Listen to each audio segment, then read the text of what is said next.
السلام علیکم ورحمۃ اللہ وبرکاتہ۔ ڈیئر اسٹوڈنٹس، آج ہم اردو قواعد سے جماعت دہم میں بہت ہی اہم معلومات حاصل کریں گے۔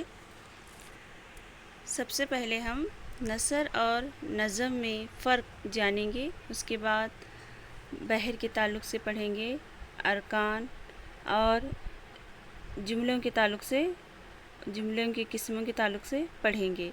آئیے ہم سب سے پہلے پڑھیں گے نثر اور نظم۔ نثر اور نظم کی یہاں پر دو مثالیں بتائی جا رہی ہیں، آپ ان مثالوں پر غور کیجئے۔ مثال نمبر 1 ہے، ہمارا ہندوستان سارے جہاں سے اچھا ہے۔ یہ کیا ہے؟ نثر کی ایک مثال ہے جو جملہ ہے۔ دوسری مثال دیکھیے، سارے جہاں سے اچھا ہندوستاں ہمارا۔ یہ مصرع اس شعر کا ایک مصرع ہے، یہ ایک شعر کا مصرع ہے، اور یہ جو ہے ہمارا ہندوستان سارے جہاں سے اچھا ہے، یہ جملہ ہے، ایک نثر کی مثال ہے جہاں پر جملہ ظاہر ہو رہا ہے۔ آگے دیکھیں گے نثر اور نظم میں، دیکھیے دونوں میں یکساں الفاظ ہونے کے باوجود ان کی ترتیب میں یکسانیت نہیں ہے۔ دونوں میں، نثر اور نظم میں یکساں الفاظ ہونے کے باوجود ان کی ترتیب میں یکسانیت نہیں ہے۔ اس کا مطلب یہ ہوا کہ نظم الفاظ کی مخصوص ترتیب اور موزونیت کا نام ہے، جس سے شاعری میں آہنگ اور وزن پیدا ہوتا ہے۔ اس کا مطلب نظم کے الفاظ کی ایک مخصوص ترتیب ہے جس میں شاعری میں کیا ہوتا ہے؟ وزن پیدا ہوتا ہے، ایک آہنگ پیدا ہوتا ہے۔ تو نظم اور نثر کا یہ فرق ہے۔ آگے دیکھیں گے علم عروض۔ علم عروض دیکھیے، شاعری میں اوزان اور ان کا علم ہی علم عروض ہے۔ علم عروض ایک مشہور فن ہے جس سے اشعار کا وزن معلوم کیا جاتا ہے۔ ماہرین علم عروض کے کل 19 اوزان مقرر کیے ہیں اور ہر وزن کا نام بحر رکھا ہے۔ تو ہم علم عروض کے بارے میں تو اتنا دیکھیں، تو آگے دیکھیں گے ہم ارکان۔ وہ مقرر الفاظ جن سے بحر بنتی ہے اس کو ہم ارکان کہتے ہیں۔ وہ مقرر الفاظ جن سے بحر بنتی ہے۔ بحر دیکھیے یہاں پر، بحر ان خاص الفاظ کو کہا جاتا ہے جن پر شعر تولا اور جانچا جاتا ہے۔ بحر ان خاص الفاظ کو کہا جاتا ہے جن پر شعر تولا اور جانچا جاتا ہے اور دیکھا جاتا ہے کہ شعر کا وزن ٹھیک ہے یا نہیں، اسے کہتے ہیں بحر۔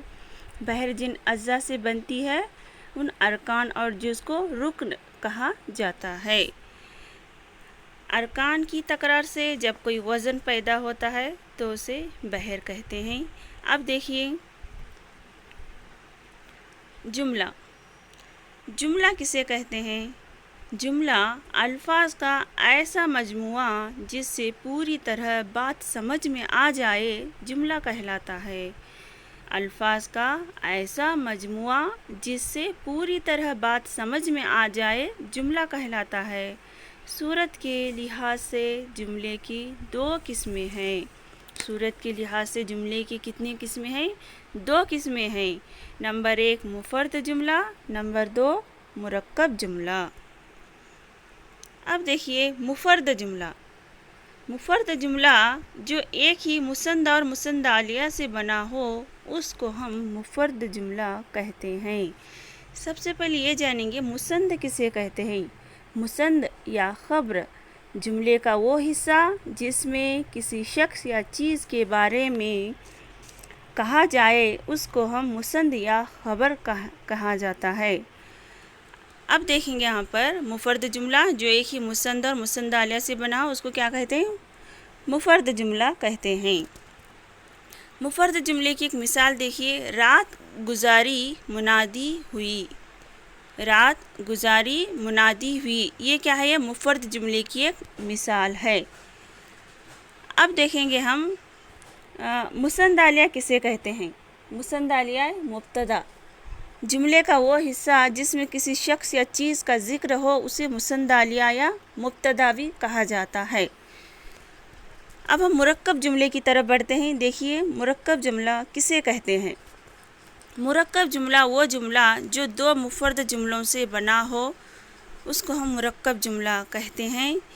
مثال دیکھیے، یہاں پر مثال پر غور کیجیے آپ۔ نمبر 1 پہلی مثال ہے، نماز ادا کی اور کسواں اونٹنی پر سوار ہوئے۔ دوسری مثال، خدا کا پیغام پہنچا دیا اور اپنا فرض ادا کر دیا۔ ان مثالوں میں دو مفرد جملے موجود ہیں، تو ایسے جملے کو ہم مرکب جملہ کہتے ہیں۔ تو آج ہم نے مفرد اور مرکب جملوں کے تعلق سے پڑھا، اور نثر اور نظم کے تعلق سے بھی پڑھا، علم عروض بحر کے تعلق سے بھی معلومات حاصل کی۔ ڈیئر اسٹوڈنٹس، آج یہاں پر آپ کی کلاس کا اختتام ہوتا ہے۔ اگلی کلاس میں ہم اگلا سبق پڑھیں گے۔ السلام علیکم۔